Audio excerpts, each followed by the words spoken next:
my name is Wes Littlefield, and today I'm at RedCrest. It is officially wrapping up, but I've got a killer interview with Tyler Reels Fishing, and you guys aren't going to want to miss it. We talk a little bit about filming. We talk a whole lot about Tyler and how he got into fishing and filming and YouTube and just all kinds of goodies. Hope you guys enjoy it. How's it going, guys? My name is Tyler Anderson. I have the YouTube channel Tyler's Reel Fishing. Been doing it for coming up on 10 years here, and I have a blast. I love getting to interact with people and make an influence on somebody out there, I hope, and catching fish is not too bad either. So I have a fun story that I like to share, and it's a story of faith in fishing and a little bit of filming as well, because that's part of the gig. Awesome. So how did you get into fishing initially? Like, what was your, if you can remember back to your first fishing trip, or who brought you and any of that? I grew up fishing with my grandpa. I mean, just like a lot of people.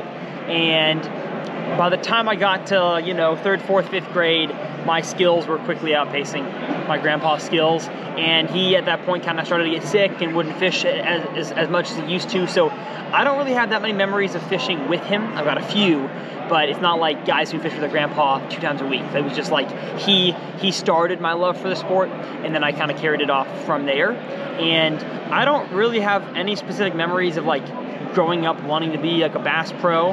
I just watched a few fishing shows and thought, that's cool. Maybe I can make fishing videos one day, or maybe I could do tournaments one day. And I just knew that I wanted to fish in some way. And I'm glad that I didn't like only have tournaments in my mind or only have TV in my mind, because I got to keep a wide spectrum of things I wanted to try, and now I think I found where I want to be. What was a few of those things that you tried? Yeah, I mean, I started my high school fishing team in high school, so I did tournaments there. I went to Texas A&M for many reasons, but the fishing team there was one of them. It wasn't scholarship or anything, but it was a good team that had just won a college national championship. And so I got to be a part of the camaraderie there and traveling. Now I do a lot of freelance on the Bass Pro Tour. Here at RedCrest, so I'm filming a bunch of different guys at the ramp in the morning. So I really wanted to keep my options open and find out, where's the place that I'm supposed to be in the fishing industry. And right now I feel like it's not in tournaments. They're fun, but I don't wake up every day wanting to go win a tournament. I wake up wanting to go make a difference in people's lives and wanting to just catch fish and have fun. So that's where YouTube really fits in. Awesome.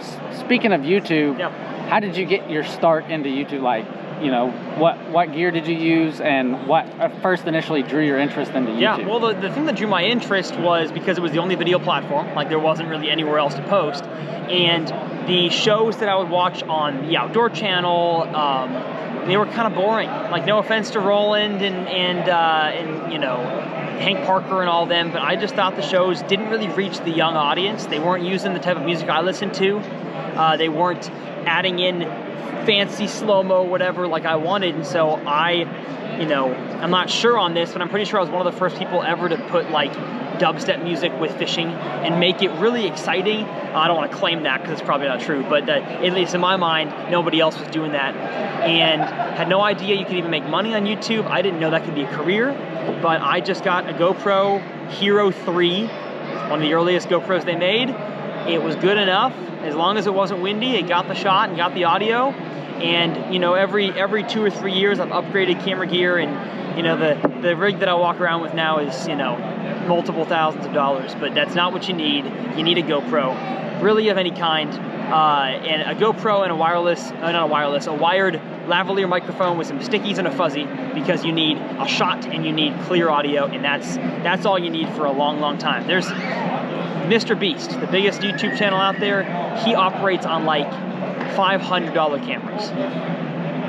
He's got like 40 of them, so they can trash them. But he has figured out that oftentimes the more expensive camera gear doesn't always get the viewers.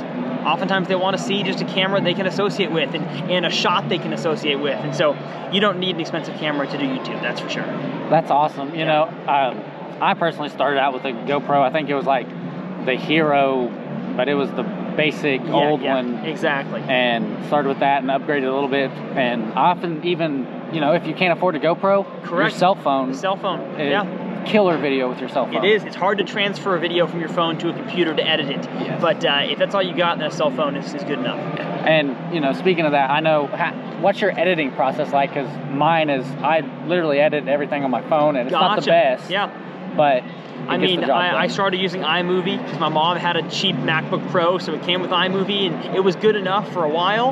And then I transitioned to Adobe Premiere Pro, but then again, that's a big expense. I pay $60 a month for all of my Adobe products, so it's not cheap for sure. But for the editing that I do, the quality, I need something that can handle high quality footage and lots of it. And iMovie can't do that. Your phone can't do that.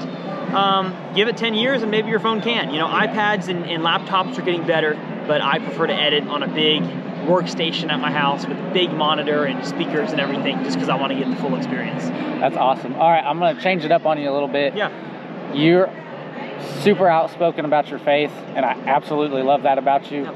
Can you give me a little bit about your background in faith, when you became a Christian and all that kind of stuff? Yeah, so I grew up in a Bible preaching home. My parents were both believers when I was born, and I had 2 older sisters, and I guess I just was always brought to church. You know, I don't have a testimony of, you know, radical 180 degree from drugs to Jesus life change, but I think a lot of people have the same testimony that I do, that we, you know, got told about Jesus.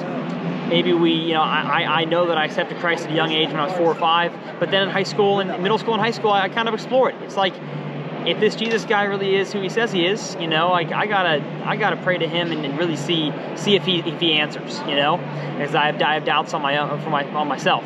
And in all of my research on religions and ways of life, Jesus made the most sense to me. And so seeing my sisters kind of go off and live lives that weren't reflective of Jesus, and seeing how it didn't really, like living for the world didn't enhance their life, it actually took away from their life, I thought, why the heck would I, in a sense, waste my time with the world when I know Christ and he has given me the revelation of his sacrifice? And so why would I ever try to do anything different? You know, I found peace and joy and hope in Jesus, and so I'm going to be as open about it as I can, because people out there need to know that he's not just some high in the sky individual that will smite you if you sin. I mean, the penalty of sin is death, but the gift of God is eternal life through Christ Jesus. And that's just the most amazing news ever. And if I've got hundreds of thousands of social followers, I've got a lot of people that don't know about the truth of the gospel. So that's kind of my story. That's awesome. That is just awesome. Cool.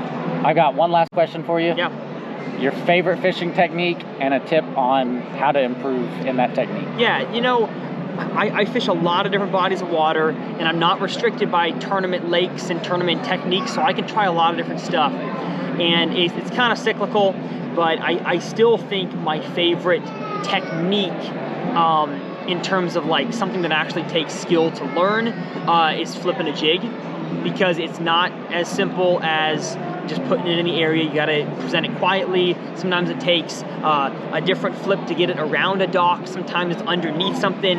I think flipping and skipping is what I'm best at, and if you can do it right and better than the guy who was in front of you, you can catch fish on stuff that he just fished, and there's nothing better than that. I mean, a big explosion on a topwater, I might get a bigger gosh on my channel out of that than I do a flip and bite, but to go behind somebody and succeed where they failed, that feels really, really good for sure. It helps the ego a little bit. Correct. And there's always things to learn, always stuff to improve on.